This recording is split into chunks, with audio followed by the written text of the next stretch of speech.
Baik, materi kita pada siang hari ini adalah pendekatan dan teori-teori psikologi lingkungan. Jadi, sekarang kita membahas secara umum ya, bagaimana pendekatan dan teori-teori ya di dalam psikologi lingkungan.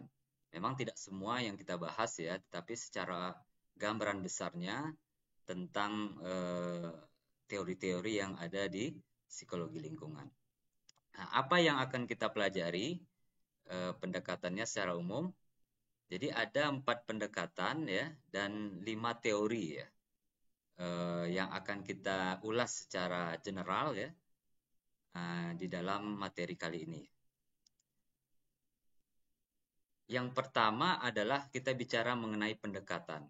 Jadi pendekatan ini lebih luas daripada teori ya cakupannya. Ada 4 yang akan kita bahas. Oke, yang pertama di dalam psikologi lingkungan itu ada pendekatan namanya geografi ya. Geografi determinan ya. Bagaimana geografi itu menentukan ya perilaku individu. Jadi kuncinya dalam pendekatan ini adalah perilaku itu ditentukan oleh faktor alam seperti suhu, udara, air, iklim dan yang lain-lainnya. Jadi kita bisa lihat ya konteksnya di Indonesia dengan iklimnya ya mungkin kalau kita kan iklimnya uh, musimnya ada dua gitu ya, musim hujan dengan musim kemarau. Kemudian geografinya ya ada yang tinggal di daerah yang pertanian, ya pesisir gitu ya atau pegunungan.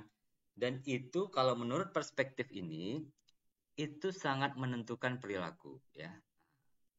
Jadi kalau kita banyak bicara tokoh-tokohnya ya mulai dari zaman Aristoteles gitu ya, Yunani bahkan Ibnu Khaldun ya dalam Islam, kemudian ada Alan Kurzweil ya dan yang lainnya itu menekankan bahwa psikologi ya atau perilaku manusia sangat ditentukan bagaimana kondisi geografi pada wilayah tertentu. Ya, Anda bisa perhatikan ya bagaimana perilaku orang pesisir, orang yang pertanian itu ternyata berbeda ya. Dan kita tidak bisa menutup kemungkinan bahwa ternyata memang faktor geografi itu berpengaruh ya, berperan ya di dalam membentuk karakteristik seseorang gitu ya. Mungkin ada yang bisa kasih contoh nggak? Bagaimana faktor geografi itu menentukan perilaku individu atau karakteristik atau karakter individu. Ada punya contoh atau pengalaman? Boleh di-share. Izin Pak, Delvika Pak. Ya, silakan Delvika. Kalau yang dari pengalaman Delvika rasakan Pak, contohnya adalah suatu individu yang tinggal di dataran tinggi dan dataran tengah, dataran rendah Pak. Apa Nah, bedanya tuh? kalau dalam bentuk perilakunya, biasanya itu orang yang berada di dataran rendah itu dia bakal gaya bicaranya itu agak lebih keras gitu Pak, karena pengaruh dari lingkungannya. Contoh di dataran, misalnya dia di pantai Pak, Ya. dia kan ada suara gemuruh ombak, ada faktor-faktor lainnya, itu tuh membuat kayak orang-orang yang tinggal di pantai itu tuh bakal berbicara lebih keras gitu. Nah, yang mana itu berbeda dengan perilaku orang yang di dataran tinggi gitu Pak, karena tempatnya sudah tinggi, jadi kayak suhu sudah dingin, jadi mereka tuh berbicara ya seperti bicara pelan dan normal seperti biasanya Pak. Itu yang baru Oke. Padel rasakan dari pengalaman Padel lihat Pak. Baik ya. Nah, itu benar ya. Jadi pengalaman kita ini dikonfirmasi oleh hasil-hasil penelitian ya bahwa ya iklim ya faktor alam itu membentuk ya karakter ya. Mungkin kalau kita lihat pesisir itu orang keras ya, suaranya, karakternya gitu ya. Karena dia daya juangnya gitu ya. Kalau di pegunungan mungkin lebih atau yang pertanian itu lebih santai ya. Pengaruh ya. Pengaruh ke bahasa juga gitu ya. Misalkan ya Jawa Tengah yang tinggal di tengah-tengah, ya kan Jawa Tengah ya. Kemudian yang Jawa yang ditinggal di pinggir, misalkan Tegal gitu ya. Itu kan bahasanya Jawa juga ya, Jawa Tengah juga ya. Cuma bahasanya berbeda ya. Jadi geografis itu menentukan ya. Menentukan cara berbicara, cara penggunaan bahasa ya. Jadi banyak ya faktor-faktor ya bagaimana letak itu sangat menentukan. Jadi kalau mahasiswa itu posisi duduk menentukan gitu ya, menentukan prestasi gitu ya. Nah, itu benar apa enggak saya nggak tahu juga ya. Jadi posisi atau geografi itu menentukan, dan ini terkait dengan alam. Nah, pendekatan ini seperti ini ya. Lebih menekankan faktor geografi ya dalam suatu wilayah dalam membentuk perilaku. Kelemahannya pendekatan ini kadang-kadang cenderung apa ya? Diskriminasi atau bias gitu ya. Stereotipnya tuh melekat gitu ya. Ya, orang-orang gunung diidentikan seperti ini, orang-orang ini seperti ini. Jadi ada bias gitu, orang Afrika, orang ini ya. Jadi ada kadang cenderung diskriminasi ya. Tapi itu memang ya tetap ada gitu ya. Karena letak itu mempengaruhi karakter individu. Baik, itu ya. Kemudian, ya ini ada yang kedua, itu pendekatan di dalam psikologi lingkungan namanya Gestalt ya. Jadi ini kalau yang bicara belajar psikologi, ini Gestalt ini merupakan aliran yang di awal-awal psikologi ya. Ya, pendekatan ini dikembangkan oleh ya ada Max Wertheimer, Kafka, Kohler gitu ya. Jadi orang-orang Jerman ya. Ini salah satu pelopor-pelopor bagaimana psikologi itu menjadi ilmu sebagai sains ya. Nah, jadi dia meneliti tentang hal-hal tentang persepsi. Apa perspektif Gestalt ini? Jadi dia perspektif Gestalt ini holistik ya, menekankan pada aspek kognitif. Jadi objek atau orang dipersepsikan sebagai suatu keseluruhan, tidak terpisah-pisah gitu ya. Jadi kalau kita memandang suatu persepsi, ya gambar gitu ya. Jadi bukan hanya ditentukan oleh gambar itu sendiri, tetapi berkaitan dengan aspek subjektif, persepsi kita ya. Warna merah, hijau, kuning itu kan memiliki, kalau warna ya sekedar warna ya, tetapi secara psikologis persepsinya berbeda ya. Kayak misalkan kenapa untuk anak-anak itu warnanya harus ceria, untuk ruangan itu putih ya. Apa kesannya? Kesannya mungkin lebih luas daripada warna gelap gitu. Itu persepsi gitu ya. Jadi kita melihatnya secara keseluruhan.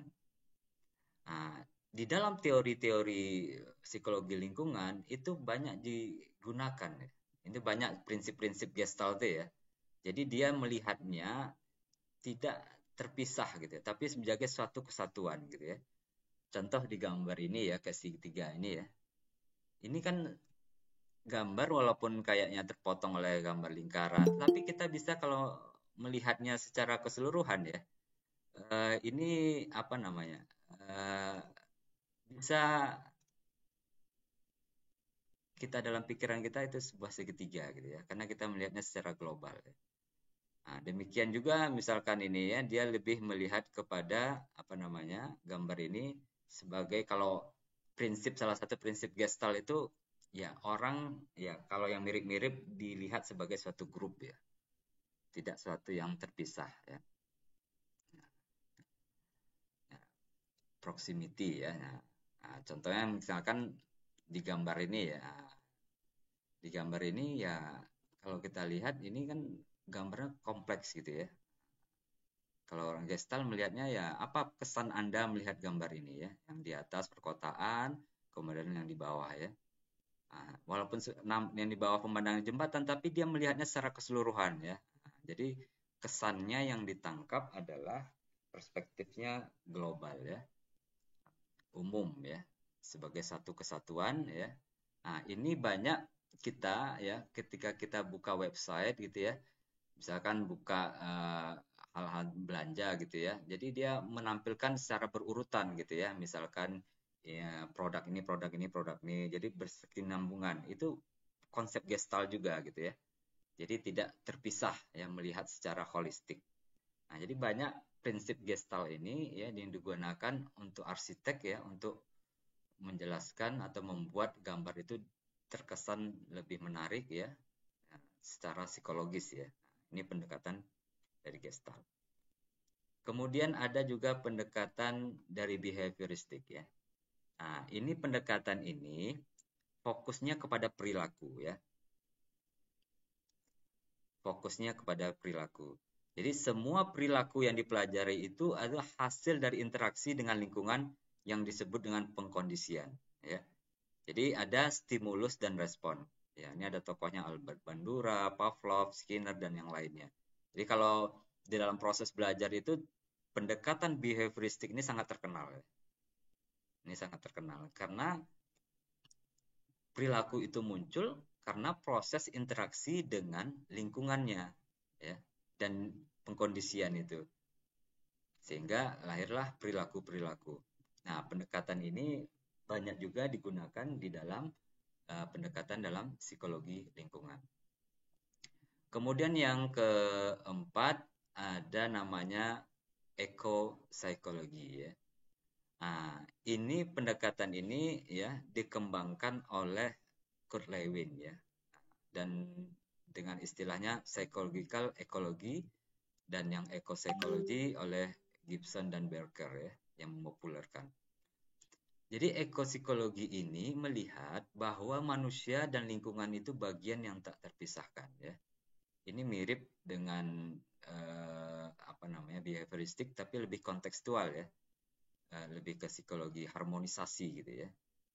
Jadi ekopsikologi ini menekankan emosi positif ya seperti kepedulian, keterhubungan, penyembuhan dari kontak alam, maka ada istilahnya biofilia ya. Biofilia ini adalah bahwa manusia itu membutuhkan alam ya, sebagai untuk penyembuhan ya, untuk kebutuhan secara psikologis. Ya, mungkin Anda akan ini ya bertanya-tanya mungkin ya, kenapa kok alam itu bisa memberikan energi yang positif gitu ya? Ya, kita bisa lihat konfirmasinya. Misalnya di Jakarta lah ya, nah, yang tinggal di Jakarta, kenapa setiap akhir pekan liburan itu puncak itu macet padat gitu. Padahal mungkin yang horor kemarin ya 12 jam ya. Udah 12 jam macet, ya tetap aja orang pergi ke sana gitu ya. Apa yang mereka cari gitu ya? Apakah di Jakarta tidak cukup dengan ininya ya, lingkungan buatannya, mallnya dengan segalanya. Ya ternyata manusia itu ya back to nature ya. Bahwa alam itu memberikan ya kesembuhan, energi positif ya. Maka dia butuh itu alam. Itu istilahnya biofilia ya. Nah, ini yang populer ya, bagaimana kita mensinkronisasikan hubungan manusia dan lingkungan. Dan yang terakhir ada ini udah selesai ya. Oke ya, 4 itu ya pendekatan di dalam psikologi lingkungan. Tuh. Kemudian kita masuk ke teori. Teori yang pertama yang berkaitan dengan teori beban lingkungan, environment load theory, ya. Jadi teori beban lingkungan ini mengatakan ya berasumsi bahwa manusia itu memiliki keterbatasan dalam memproses informasi. Ya, kita nggak tahu berapa kapasitas memori kita ya, berapa M ya. Kita bisa mengakses informasi secara bersamaan gitu ya. Nah, ketika terjadi overload ya informasi, maka proses perhatiannya akan berkurang. Maka ketika ada stimulus yang diperlukan, maka respon kita adaptif ya, menyesuaikan ya. Dan jumlah respon atau stimulus itu tidak konstan ya, tergantung daripada kebutuhan ya, situasi. Nah, ini berapa asumsi yang ada dalam teori beban lingkungan. Nah, misalkan contoh sederhananya ini ya. Bagaimana kalau informasi itu berlebih? Ada yang bisa jawab?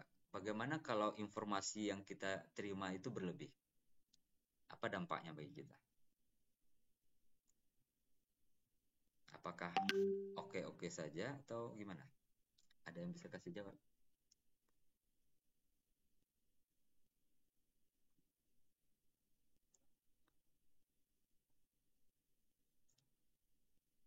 Ya.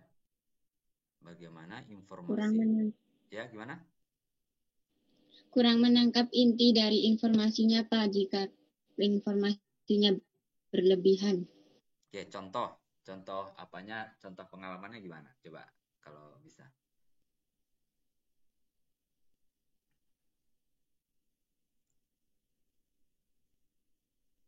Contohnya misalnya kalau ada informasi tentang konservasi lingkungan seperti itu, Pak.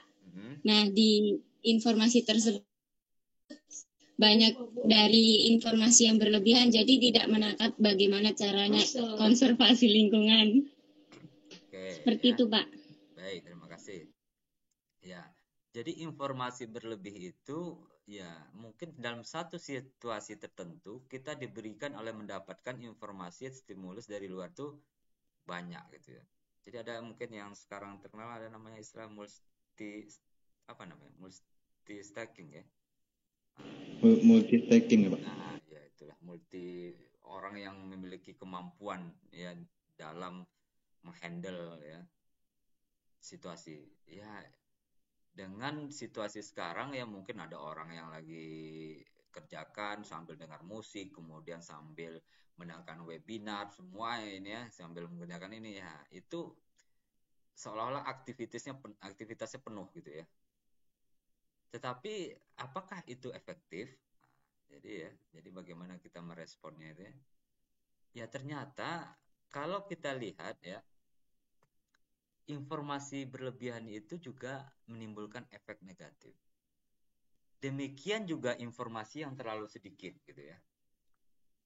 Nah, ini kalau informasi terlalu sedikit nih ya juga menimbulkan ini ya. Jadi memang manusia itu butuh keseimbangan ya. Ya, jadi kalau kita contohkan misalkan ya. Misalkan Anda naik angkot gitu ya, penuh gitu ya. Anda jadi sopir gitu kan. Kemudian ada musik, kemudian yang sini ngobrol, diajak ngobrol, apalagi Anda diajak ngobrol gitu ya. Kira-kira Anda itu berbahaya atau tidak? Berbahaya, Pak. Berbahaya. Berbahaya. Karena Anda sebenarnya fokus Anda sebagai sopir adalah ya berkendara yang dengan safety ya, selamat ya, menghindari kecelakaan, tetapi Anda melakukan ya mungkin Anda ditanya gitu ya, Anda di ini ya. Sehingga Anda fokus Anda yang ke lain, kalau Anda memang fokus ke kendaraan itu akan berkurang. Mungkin Anda sering ditanya nggak nangkap lah inilah, nggak memperhatikan, nggak lupa lah mungkin ya. Mungkin kita sering juga ya kalau kita lagi yang satu nelpon, yang satu nanya, kita cenderung mengabaikan yang bertanya di depan kita. Mungkin karena kita nelpon ya. Itu bukan ini ya, bukan sengaja, tapi itu batasannya, informasi itu berlebih ya.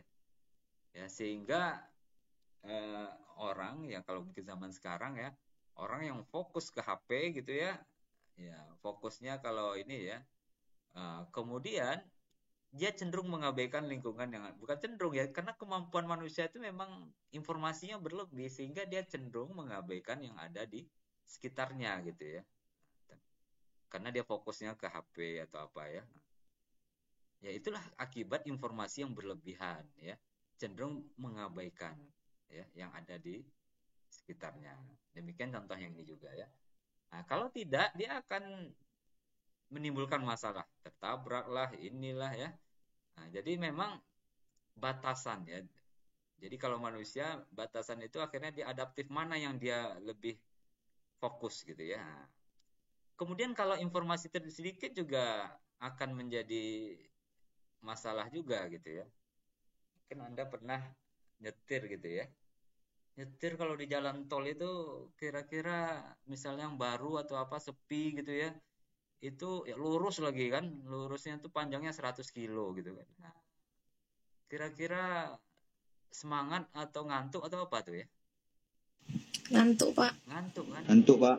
Nah, jadi lurus saja, nggak ada stimulusnya, itu juga dampaknya juga nggak bagus juga gitu ya. Orang yang tinggal di kota sama orang yang tinggal apa ya di desa itu beda gitu ya. Mungkin ada cerita gitu ya. Kenapa orang yang tinggal di desa itu kok mukanya lebih tua dibandingkan tinggal di kota ya? Ada yang bisa jawab nggak?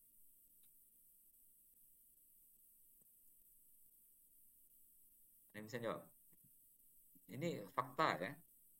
Umurnya sama, tetapi ketika ketemu orang di desa itu, padahal di desa ya kerjanya bertani gitu ya, dengan situasi alam yang nyaman, tapi kok mukanya lebih tua dibandingkan yang di kota. Ada yang bisa jawab? Karena stimulusnya sedikit, Pak. Nggak ngaruh ya. Ini fakta ya. Iya. Tapi kalau logika kita bahwa alam itu memberikan semangat lebih ini gitu ya, harusnya mukanya lebih ini gitu ya.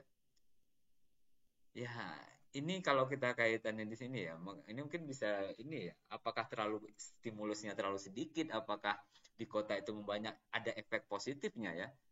Tapi kalau kita lihat ya, kenapa apa ada kaitannya dengan pendidikan gitu ya, pengetahuan gitu ya, itu bisa saja gitu ya.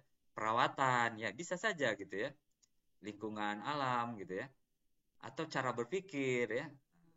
Jadi kalau ada mahasiswa misalkan, kenapa kamu nggak selesai skripsinya, Pak? Sibuk kuliah, Pak, nggak bisa, Pak, ini. Oke. Pas kuliahnya nggak ada, tinggal skripsi, nggak selesai-selesai juga. Stimulusnya malah rendah, ya, kecil ya. Pada malas ke kampus karena nggak ada kuliah, teman-teman nggak ketemu teman-teman, pada akhirnya nggak ada semangat gitu ya.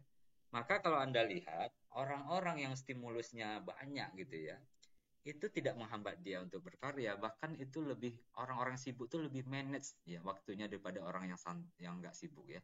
Nah, itu juga harus diperhatikan ya. Jadi mencari kesibukan itu kita lebih gesit di dalam mengatur waktu dibanding kita terlalu banyak waktu kosong. Ini mungkin aplikasinya ya, teori beban lingkungan. Jadi mungkin memang bagusnya bukan tengah-tengah ya dalam memahami konsep ini ya, tidak terlalu banyak dan tidak terlalu sedikit. Oke. Kemudian yang teori berikutnya ya, yang kedua ya, teori hambatan perilaku ya, behavioral constraint theory. Ini mirip dengan teori beban tadi ya. Jadi stimulus yang berlebih atau tidak diinginkan mendorong terjadinya arousal atau hambatan ya di dalam memproses informasi yang akibatnya kita kehilangan kontrol terhadap situasi ya. Jadi hambatan itu ada di faktor lingkungan dan pikiran kita. Kalau lingkungan jelas ya, satu yang fisik yang menghambat kita ya. Kalau yang sulit, yang psikologisnya pikiran ya. Kenapa Anda nggak mau maju? Karena saya menganggap itu berbahaya. Atau saya menganggap itu satu yang saya nggak nyaman gitu ya. Itu pikiran kita yang membatasi kita. Ya. Nah, jadi kalau di dalam teori hambatan perilaku ini dua-duanya hambatannya bisa datang dari lingkungan dan dalam pikiran. Ya, jadi kalau kita lihat dalam bagannya ya, bahwa stimulus hadir, kemudian ada hambatan ya, peningkatan, ya kita bisa mengantisipasinya, mengadaptasinya ya. Kalau kita bagus bisa ya akan muncul reaksi-reaksi psikologis ya. Nah, tapi kalau gagal maka kita memahami atau mempelajari namanya ketidakberdayaan yang dipelajari. Ya, ini contohnya misalkan ini ya. Nah, ini mungkin yang di Jakarta ya. Saya juga dulu pernah di Jakarta naik kereta atau naik bis kota. Kalau di sini nggak ada desak-desakan, jarang ya di Riau ya. Di Jakarta daripada terlambat mending desak-desakan gitu ya. Berdiri 1-2 jam gitu ya. Nah, itu stimulusnya kita dalam crowded ya, padat. Hambatannya kita nggak bisa. Akhirnya apa? Ya kita akhirnya pasrah ya kalau dalam ketidakberdayaan yang dipelajari gitu ya. Kita pasrah. Nah, dalam kondisi pasrah itulah kita mengembangkan, apakah kita mengembangkan hal yang positif atau hal negatif ya. Mungkin ada yang marah-marah lah ini ya, kenapa saya harus ini ya. Ada juga yang menerima ya, satu yang nggak dipelajari, satu yang dia nggak bisa ngapa-ngapain lagi, karena memang situasinya seperti ini. Sama dengan situasi COVID ya, kita nggak berdaya gitu ya dengan aturan-aturan semuanya. Ya kita harus ikuti gitu ya. Ya inilah namanya ketidakberdayaan yang dipelajari ya. Teori hambatan perilaku. Kita muncul dengan batasan-batasan COVID ini, kita hambat ya perilaku kita. Oke ya, itu teori hambatan perilaku. Yang berikutnya ya, teori level adaptasi. Nah, ini relatif mirip ya dengan lingkungan, teori beban lingkungan ya. Nah, jadi stimulus yang tinggi atau rendah akan memiliki dampak negatif pada perilaku manusia yang tadi saya sudah jelaskan ya. Maka ada dua yang bisa dilakukan manusia adalah adaptasi atau adjustment ya. Jadi kalau adaptasi itu mengubah perilaku agar sesuai dengan lingkungan. Tapi kalau adjustment mengubah lingkungan atau stimulus sesuai dengan yang diharapkan gitu ya. Jadi adaptasi itu fokus ke kita ya. Kalau kita kepanasan ya kita beradaptasi ya mungkin buka baju, ya kipas gitu ya. Nah, kalau adjustment ya itu mengubah stimulus gitu ya. Ya kalau mengubah stimulus atau lingkungan ya mungkin kita bisa bantu dengan alat gitu ya, menyesuaikan ya. Sehingga terjadilah proses keseimbangan itu. Oke, itu adaptasi. Maka di dalam proses adaptasi ya, hal-hal yang perlu kita perhatikan adalah intensitas, keragaman, dan keterpolaan ya. Nah, intensitas ini berkaitan dengan stimulusnya banyak atau sedikit ya. Jadi sangat menentukan. Orang banyak dengan orang sedikit itu kan berbeda ya. Keragaman itu berkaitan dengan kompleksitasnya ya. Berkaitan dengan derajat kesulitannya. Semakin kompleks tentu ya akan berbeda dengan keragaman yang rendah gitu ya. Nah, keterpolaan itu polanya jelas ya. Kalau polanya jelas kita mudah memprediksi gitu ya. Nah, sedangkan pola yang nggak jelas kita akan sulit memprediksikan. Jadi ini 3 hal ya yang kita perhatikan di dalam hubungan antara manusia dan lingkungan ya. Bagaimana kita beradaptasi ya dengan banyaknya keragamannya dan polanya ya dalam konteks kita berhubungan dengan lingkungan. Nah, ini contohnya ya. Ada yang tinggal Jakarta lah ya. Saya nggak tahu nih gambarnya benar enggak ya, tapi saya ambil di internet gitu ya. Anda kalau pertama kali ya tinggal di dekat rel, mungkin apa yang Anda alami gitu ya. Nah, kira-kira nyaman apa enggak? Enggak, Kak. Enggak ya. Tapi orang ini nyaman aja misalkan ya nih kalau benar ya. Artinya apa? Ada proses, ada adaptasi gitu ya. Orang yang tinggal di kota, pergi ke desa mungkin senang pertama sehari 2 hari senang ya. Tapi masuk hari ke-5, ke-6, 7 bingung deh ya. Mau ngapain gitu ya. Mau nggak ada kerja, nggak ada ini. Nah, demikian juga orang desa ke kota itu senang awalnya lihat mall ini, tapi lama-lama juga bingung ya. Jadi manusia tuh pinginnya mungkin sesuatu yang nggak ada, cuma kalau dia jalani terus, ya itu akan hilang kenikmatannya gitu ya. Awal-awalnya saja gitu ya. Nah, proses adaptasi gitu ya. Ketika kita misalkan awalnya tidak bisa, kemudian bisa, itu ada nama proses ya. Adaptasi bagaimana kita merespon diri kita terhadap situasi gitu ya. Membiasakan lah ya. Membiasakan ya. Karena memang kebutuhan itu kadang-kadang mengalahkan daripada hambatan atau rintangan gitu ya. Anda bekerja ya, misalkan di Bogor tinggal, kerjanya Jakarta, perginya naik bis atau naik kereta penuh gitu ya. Ya hambatan-hambatan itu akan Anda atasi ya, karena kebutuhannya lebih besar gitu ya. Kebutuhan dalam teori Maslow kan fisiologis ya. Itu kan termasuk kebutuhan dasar gitu ya. Itu akan menghalangi, merintangi mungkin hambatan-hambatan yang mungkin secara psikologis ya. Misalkan penuh sesak gitu ya. Itu bisa diatasi. Oke ya.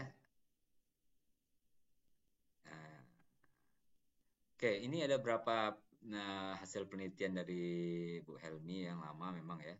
Bagaimana proses coping dan adaptasi gitu ya. Jadi memang ini berkaitan dengan kepadatan ya. Kepadatan yang ya dikaitkan dengan harga diri gitu ya. Jadi adaptasi itu bisa adaptasi itu yang sukses gitu ya. Ada yang gagal gitu ya. Jadi memang lingkungan itu memang sangat menentukan gitu ya. Tapi yang lebih penting itu ya, bagaimana respon kita, adaptasi kita terhadap lingkungan. Walaupun situasinya padat, ada orang yang mungkin meresponnya lebih positif ya. Ada orang yang mungkin situasinya nggak padat pun bisa meresponnya negatif. Nah, inilah bagaimana coping dan adaptasi individu itu ternyata itu backgroundnya juga berbeda-beda ya. Maka di dalam teori ini nanti ada faktor-faktor ya, faktor-faktor lain yang mempengaruhi. Oke, Yang berikutnya adalah teori stres lingkungan. Nah, teori stres lingkungan ini adalah berkaitan bagaimana individu ini sama-sama seperti ini ya, adaptasi ini ya, tetapi ini lebih pada titik tekannya stresornya ya. Stresor-stresor yang ada di lingkungan, bising, padat, panas, itu ternyata membuat manusia stres ya. Nah, nanti tadi bicara adaptasi ya. Maka respon terhadap stres itu ada 3. Yang pertama adalah respon waspada. Jadi ini berkaitan dengan peningkatan denyut jantung ya, alarm gitu ibaratnya ya. Ini ada tekanan gitu ya. Kemudian coping terhadap stres itu, apakah menghindar, melawan ya. Jadi ada yang apakah fokusnya fokus emosi ya. Ada problem solving gitu ya. Kemudian kalau terus berhadapan dengan situasi yang itu maka jadi kelelahan gitu ya. Kalau gagal maka ada frustasi, ada psikomatis gitu ya. Jadi stres lingkungan ini berkaitan dengan stresor yang tidak bisa kita kontrol ya. Ini sumber-sumbernya kalau dalam lingkungan ya kebisingan, noise, padat dan yang lainnya ya. Maka di dalam proses skema model stres ini ya, ini ada Lazarusnya. Dalam Lazarus ini dia membuat ada 2 coping sebenarnya. Coping yang fokus problem, ada yang emosi. Ya. Orang yang tipe fokus coping ini ke problem, dia lebih menyelesaikan masalahnya. Tapi kalau yang emosi itu lebih kepada menghindari dan cenderung hanya sifatnya sementara ya, menghibur diri gitu, hal-hal yang sifatnya psikologis ya, tidak menyelesaikan masalah. Nah, di sini bisa kita lihat bahwa stimulus, kemudian ada muncul penilaian kognitif, kemudian ada reaksi atau tanda bahaya ya.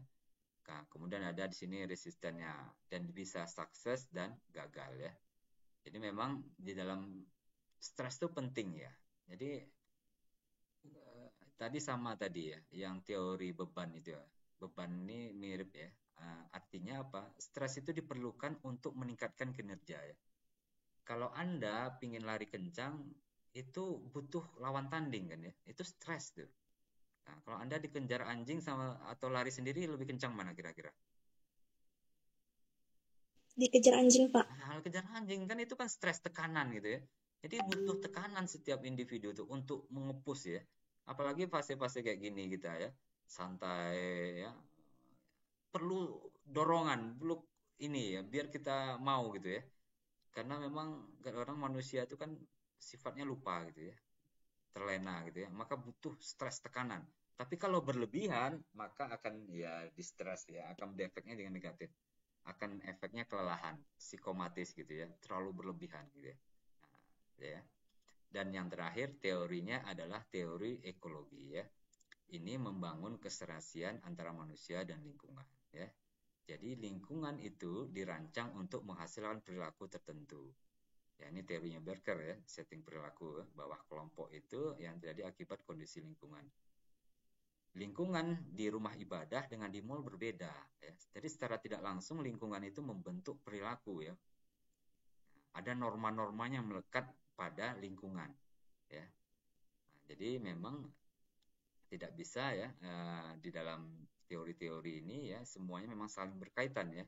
Termasuk ekologi ini ya dalam perspektif tadi ekopsikologi.